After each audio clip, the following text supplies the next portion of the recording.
projeto não fui eu que elaborei do ponto de vista da estrutura, é outra está em discussão de gestão democrática, foi tratada aqui.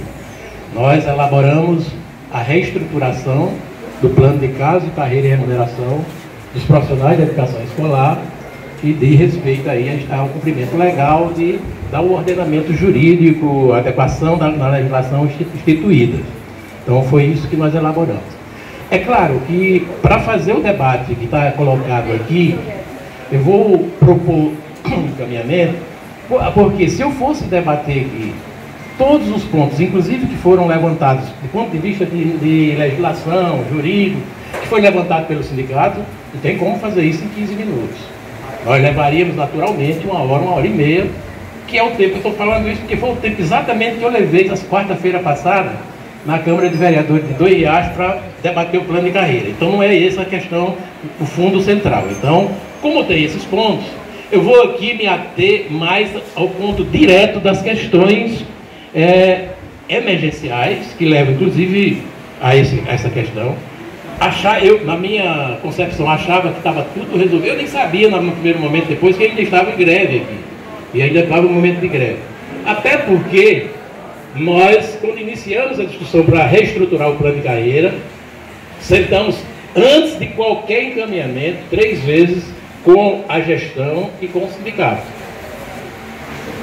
Primeira coisa quando a gente sentou a primeira vez com o sindicato, nós, em primeiro lugar, eu já tinha recebido toda a documentação da prefeitura, todos os elementos para que eu pudesse trabalhar a nova reestruturação, e com base nela, a gente, a partir da análise financeira, estruturação, realidade de recursos do fundo, tem tido graves problemas para manter a estruturação financeira da realidade encontrada.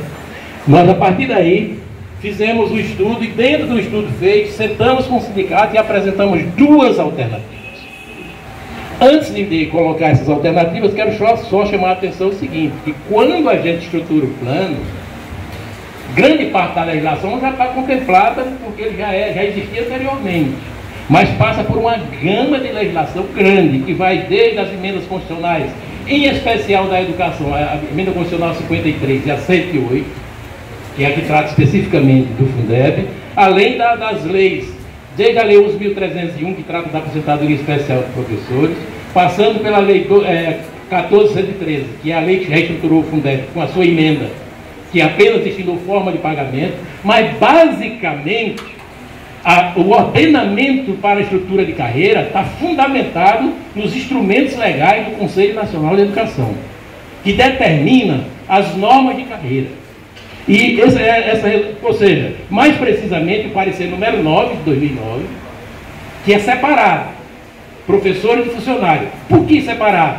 Porque a lei que estabeleceu profissionais de educação só foi aprovada em agosto de 2009, a lei 12.014, que tratou de ordenar, ou seja, de estabelecer o que a emenda constitucional 106, aliás, o artigo 106 da emenda constitucional 53, determinava no seu parágrafo único que teria que ser feito em lei própria quem são os profissionais da educação do nosso país. E isso foi feito na lei 12.014, que alterou o artigo 61 da LDB. Então, a partir daí, é que a base real, primeiro foi feita diretrizes de carreira, tanto o parecer número 9 quanto a resolução número 2, toda de 2009, estabeleceu todas as diretrizes de carreira para professores, para o magistério, mais especificamente. Professores só não, porque o magistério é composto de professor e de atividade pedagógica, sala de aula e atividade de docência e atividade pedagógica. E a partir disso também, em seguida, a partir da lei 12.014 de agosto de 2009, se constituiu novas diretrizes de carreira para os funcionários de escola, apoio e administrativo, que é a resolução número 9 de 2010 e o parecer número 5 de 2010. Então, aqui é onde está todo o fundamento de estruturação de plano de carreira. E todas as normas que estabelecem as regras para a construção do plano de carreira. Então, partindo disso, nós analisamos a realidade aqui de Joaquim Gomes e verificamos primeiro o seguinte: o que a gente analisa primeiro? Qual é a realidade do município em relação ao seu plano praticado e a sua realidade em relação à Lei 11.738, que é piso salarial. Hoje, nós não tínhamos praticamente ninguém no Estado estava dentro do cumprimento do piso como vencimento base da carreira, como diz a Lei 11.738, lá no seu parágrafo 2º. Por quê? Porque com a defasagem do Fundeb anterior, que veio se defasando muito, os municípios não acompanharam e perderam aluno. Para vocês terem uma ideia, de 52 milhões de matrícula de 2014, hoje nós só temos 48 milhões. Então significa que os municípios brasileiros perderam muito aluno. E perderam não só por não ter aluno para matricular, não é isso. Perderam por conta da natalidade também. Então você foi reduzindo o tamanho de alunos nas redes públicas, na grande maioria. Na grande maioria. No caso de Alagoas, só não aconteceu uma redução muito drástica porque o Estado se omitiu do seu papel. Nós temos o Estado de Alagoas, um dos piores estados da federação em distribuição de matrícula, porque ele passou quase todos os municípios. O Estado hoje de Alagoas só tem 24,8% da matrícula pública, enquanto o restante está todo na mão dos municípios. Então sobrecarregou os municípios. Só que esse sobrecarregar, depois ele começa a perder. Então isso traz problemas disso. Então a primeira coisa analisada. Primeira questão. Eu vou trabalhar com a jornada de 25 horas, que não é de costume. O correto é a gente trabalhar com a jornada de 40 e o resto é proporcional. Como aqui quase 100% tem 25 horas, os professores, vou falar primeiro dos professores aqui, já do apoio também. Primeira coisa que a gente avalia, qual é a defasagem se fosse cumprir o piso salarial como carreira, não como cumprimento de piso. Cumprimento de piso todo mundo é obrigado. Aqui só tinha 9 professores abaixo do piso. Isso aí é abaixo de valor do piso. E esses 9 professores passaram a receber o piso, que é 2.403. Então assim, porque estavam recebendo, uma coisa é receber a base do piso, outra coisa é aplicar o piso como vencimento base inicial de carreira, que era o que de correto para todo mundo. Mas aí vem um outro lado, a suportabilidade financeira, diante da defasagem, principalmente de 2015 até 2022, de achatamento do Fundeb no seu tamanho de crescimento. Hoje, o piso de 25 horas na carreira é de R$ 1.410,29. Ou seja, enquanto que o piso nacional para 25 horas é R$ 2.403,52. Então veja que a defasagem aqui é grande, simplesmente de 70,43%. Como era o ideal? Se o município tem dinheiro, está na bala de agulha, tem tudo, era aplicar os 73% de reajuste e corrigir tudinho. O problema é que 73% de reajuste. Hoje, para vocês terem uma ideia do achatamento que veio, Maceió, que está aqui, o vereador de Maceió, que conhece bem, acompanhou o processo de greve lá, nós discutimos juntos, Maceió, inclusive, não está cumprindo o piso, não paga o piso mais na carreira. Maceió, que é uma cidade do tamanho de arrecadação que tem. Quem paga o piso na carreira hoje é o Estado, porque está separado do nível médio e superior, então ele aplica na carreira, e o município de Paripueira. Aí vocês dizem, é porque o município de Paripueira é rico? Não. Sabe por quê? Porque só tem 39 professores efetivos e 70 contratados. Ou seja, o quadro foi achatando, é claro que sobrou dinheiro aqui. O resto é contratado. Essa é a diferença. O restante nenhum consegue, porque não consegue sobrepor esse tamanho. Por exemplo, se a gente aplicasse 70% aqui, o gasto do município seria de 130% do tamanho do recurso do Fundeb. Então você não teria essa capacidade, não teria dinheiro para fazer isso, como nenhum outro município. Por isso que vocês observam que o reajuste do piso só desse ano é 33,64. E você só teve 3, dos que eu trabalhei, por exemplo, 3 deles chegaram a esse percentual, porque estavam bem folgados e cresceram muito a matrícula. Então, conseguiram, mas mesmo assim continuaram com defasagem de 30% a 45% ainda em relação ao piso. O que nós fizemos? Ao ver essa defasagem, nós vamos ver como é que a gente analisa. Aí fomos verificar o pessoal de apoio administrativo. O piso do pessoal de apoio administrativo na tabela em vigor, hoje, é de R$ 998.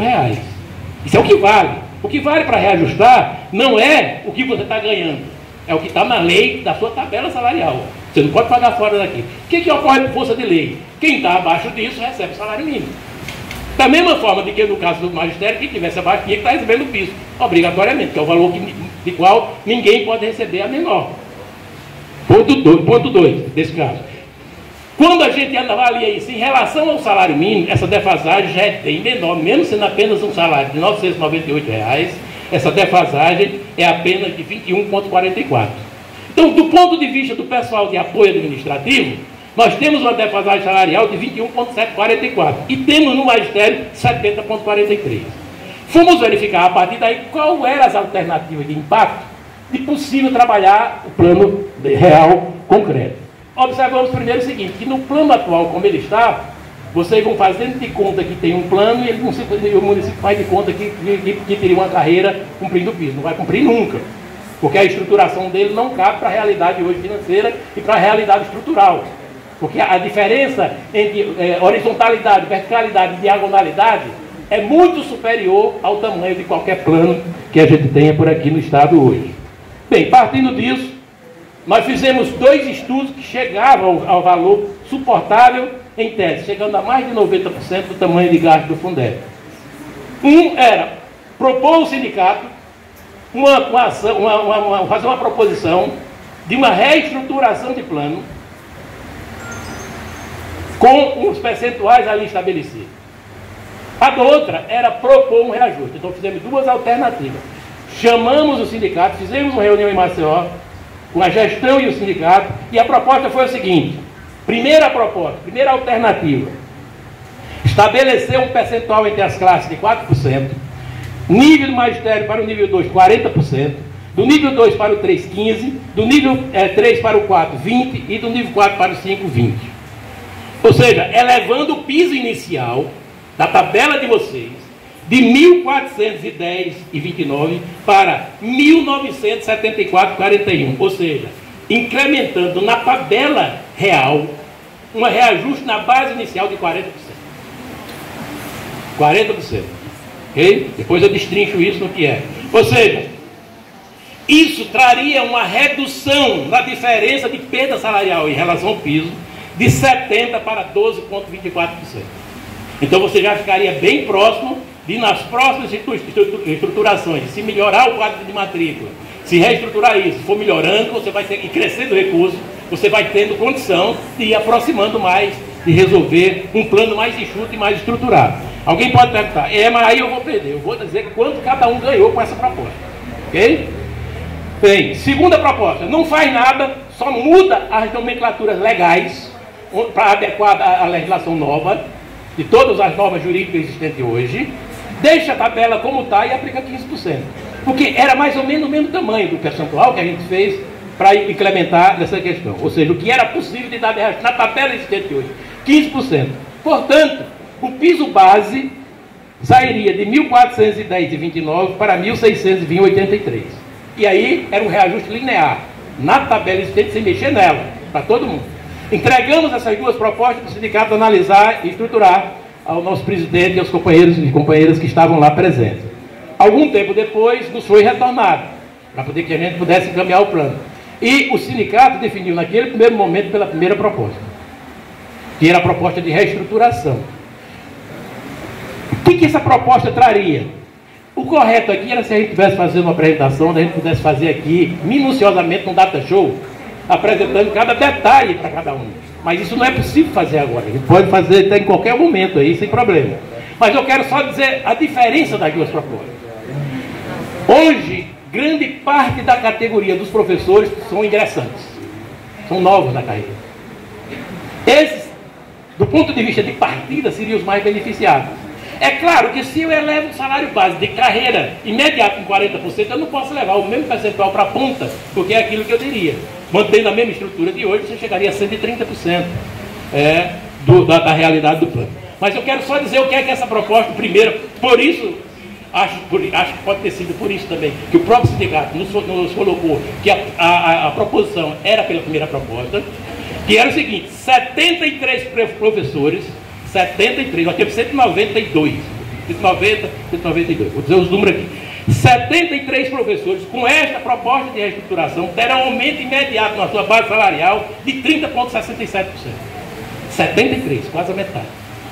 30,67%. 10 terão reajuste de 25,44%. Por quê? Porque nós estamos fazendo...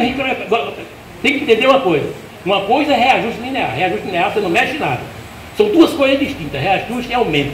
Do ponto de vista legal, aumento significa reestruturação, reordenamento, reorganização, recomposição de perda, tudo isso. Isso é aumento salarial, aumento do vencimento. Não é salarial porque você não tem salário, você tem vencimento. Porque quem tem salário é quem é seletista. Então, aqui, nesse caso, os 10 professores teriam 25.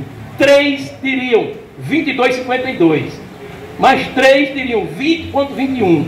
Mais 11 teria 18,80. Mais 4 teria 16,55. Mais 26 teria 14,39. E mais 60 teria 12,20. E 2 teria 9,75. 2. E era 2 que estavam lá no final, uma formação mais alta, né, quando você enquadra todo mundo no seu devido lugar. Então aqui, quando a gente faz uma reestruturação de carreira, não pode ter todo igual para todo mundo, porque senão não era reestruturação, é reajuste. Bem, esse é o ganho que vai real. Poderia ser de 40 se tivesse alguém no início de carreira. Como não tem ninguém no início de carreira, na primeira, no nível médio, na modalidade normal, o reajuste seria 40. Eu estou aqui dando só dos professores onde eles estão enquadrados. E no caso desses 73 que eu falei inicialmente, é todos da classe no nível superior, em classe inicial, especialização e mestrado. É onde esse pessoal está localizado. Aliás, mestrado aqui, que são os 10 que eu falei aqui, já tem 10 aqui com mestrado, que tem 25,44, de cara, de reajuste. Bem, se não fosse essa proposta, seria outra. Era para escolher qual era a outra? Aí a outra é linear, todo mundo 15%. Ora, vocês podem observar claramente que na reestruturação, a grande massa dos trabalhadores tem um aumento quase dobrado em relação a 15%. Ou seja, 73% tem mais do que do dobro de 15%. E mais 10 deles tem mais quase o dobro, porque tem 25,34%. Então assim, a grande massa da categoria, você faz um reordenamento, é a mesma coisa que a gente fez no Estado. O Estado, para poder elevar o salário miserável de 2.000 para 4.500 em outubro, nós tivemos que fazer a reestruturação, segurar aqui. Eu que estou no final de carreira, por exemplo, do Estado aposentado, tive 12% de reajuste. Mas quem estava no início de carreira teve 49,8%. Quem estava na primeira classe lá... Duas vertentes. E caberia dizer, dá para ir nessa ou dá para ir na outra. Nessa outra direção, ok? Bem, então, qual foi o retorno que eu tive? O retorno que eu tive, fizemos mais uma reunião em seguida, para ter o retorno definitivo disso. Fizemos 3 reuniões com o sindicato. Uma para apresentar a primeira discussão, a segunda para apresentar a proposta real, e a terceira para ter esse retorno final e assim, o encaminhamento, que seria essa proposta que eu acabei de citar. Na outra proposta seria o reajuste linear de 15%, deixava como está a tabela salarial e todo mundo teria 15%. Então esse que hoje nessa proposta teria 33%, teria 15%. Vocês observem que a grande massa, uma parte que tem 12 pontos, perderia 2,3 em relação a 15%, mas a grande massa teria tudo acima de 16% de reajuste. Então essa é a proposta que foi colocada e foi nos retornada. Por isso que eu acabei não entendendo depois essa confusão toda que já passou a existir, porque isso já devia estar resolvido, eu tinha dito até para o presidente, a gente já podia ter resolvido esse problema lá atrás. E eu acho que vocês não podem sair daqui sem definir. Tem duas alternativas aqui, do ponto de vista de valores vencimentais. Foi 7 proposições feitas de conteúdo, que eu vou falar pouco delas por causa do tempo aqui. Mas aí, se qualquer uma delas, a gente pode sentar com o sindicato e ver ponto a ponto. Mas assim, o que tem que definir aqui? Bem, qual é a proposta que vocês querem? É essa de reestruturação? Ou não? Se não foi, 15%. Que foi as duas trabalhadas. Foi isso, presidente? Que nós trabalhamos? Então, assim, o que tem que estar a dizer é qual é a proposta mais interessante para vocês, para a categoria. Não quer, então, de acordo com esses percentuais aqui instituídos, que nós, dentro dos estudos apresentados, com o planejamento que nós apresentamos, de dado e custo. Então, assim, é nesse contexto que a gente precisa sair do impasse, que eu achava que tinha saído, até porque o sindicato retornou como sendo a primeira proposta. O que ocorreu depois? O que ocorreu depois é que apareceu algumas propostas de mudança de conteúdo, que aí a gente pode discutir a maioria nem cabe, porque fere frontalmente aos princípios, em especial, das resoluções que eu aqui falei, mas não é problema nenhum da gente esclarecer quais são. Isso é questão sindical. Eu acho que essa não é problema. Tem que garantir, sim, no plano de carreira, a questão do princípio sindical.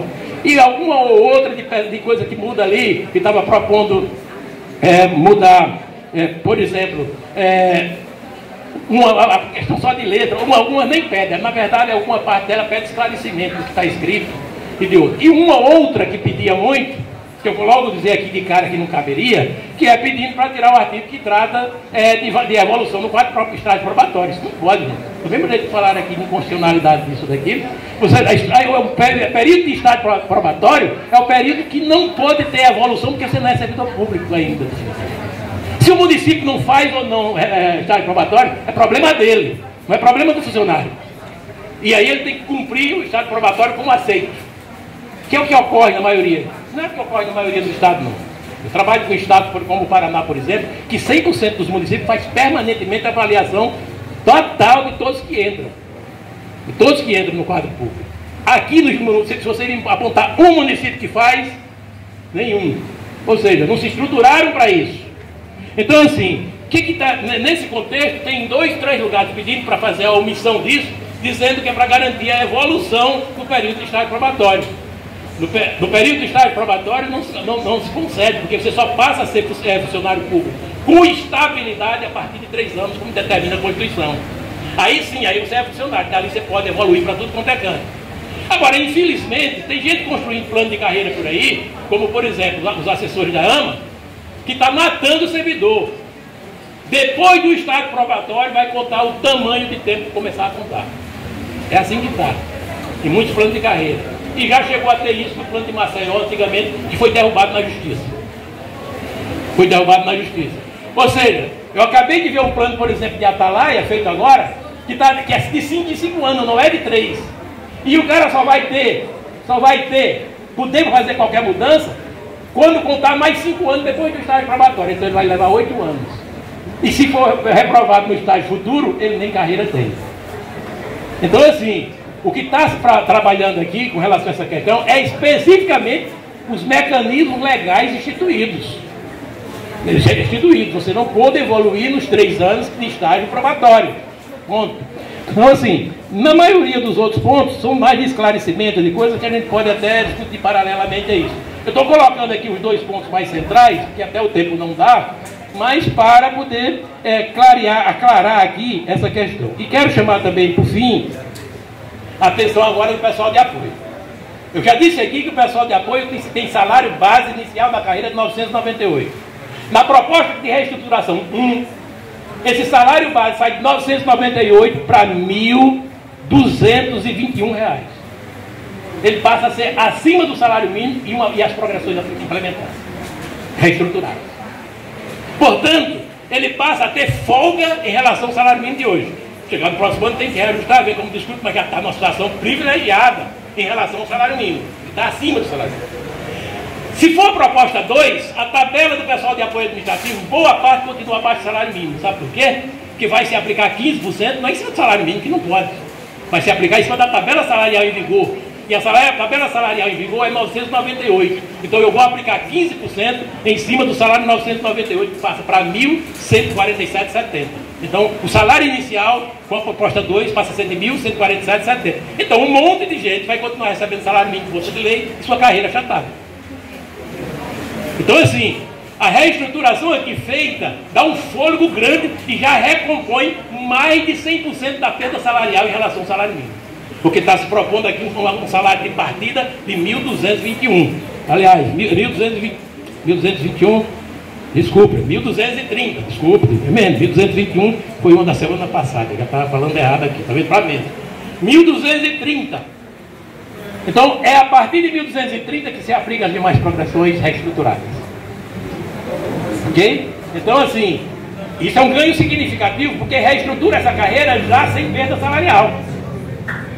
E com a outra do magistério, continua uma perda salarial ainda de 12%. Mas se for o 15%, ela vai para 48%. Continua abaixo do piso de 48%. Quando vier o reajuste próximo ano, bota aí, vai voltar quase que 70% daqui a pouco novamente. Então, essa é a questão de fundo aqui. A questão de fundo do impasse de vocês são essas 2 alternativas. O que tem que se bater o martelo é o que é que vocês querem. Isso, que é como está discutindo. Se vocês colocaram, retroagir essa questão e vão debater, então precisa discutir agora. Agora não, porque não é aqui que vocês decidem. Agora que eu digo, é vocês entenderem qual é o impasse. E o impasse tem que ser resolvido em cima dessas duas condições estabelecidas. E em cima dessas duas condições, que foi a toda estudada, desde abril. Foi abril que a gente sentou a primeira vez. Foi abril. Abril, março, final de março. Foi março. Foi março, foi o presidente está me alertando aqui, não foi nem abril, foi março. Então, não é para a gente estar com essa pendenga hoje, gente. Nós estamos no final do último dia de agosto. E aí essa questão já podia estar resolvida há muito tempo. Tá certo? Então assim, vamos buscar agora sair desse impasse. Então nessas alternativas eu acho que vocês têm que bater o martelo e construir essa questão. Eu tive a oportunidade de falar fora as reuniões umas 2 vezes com o presidente aqui, antes, sobre essa questão. E eu acho que agora chegou o momento. Então, esclarecendo assim por cima, o bom aqui era a gente estar fazendo a discussão, ponto a ponto, mostrando lá. Ponto a ponto cada um, mas isso não é possível fazer aqui. Nós estamos fazendo aqui o esclarecimento global para que ele possa ser dirimido. Mas eu fui no cerne da questão, que é o impasse entre como fica ou não a questão salarial. Não é a questão estrutural que está em jogo aqui, é a questão salarial. Então, com isso, eu encerro e fico à disposição de todos vocês.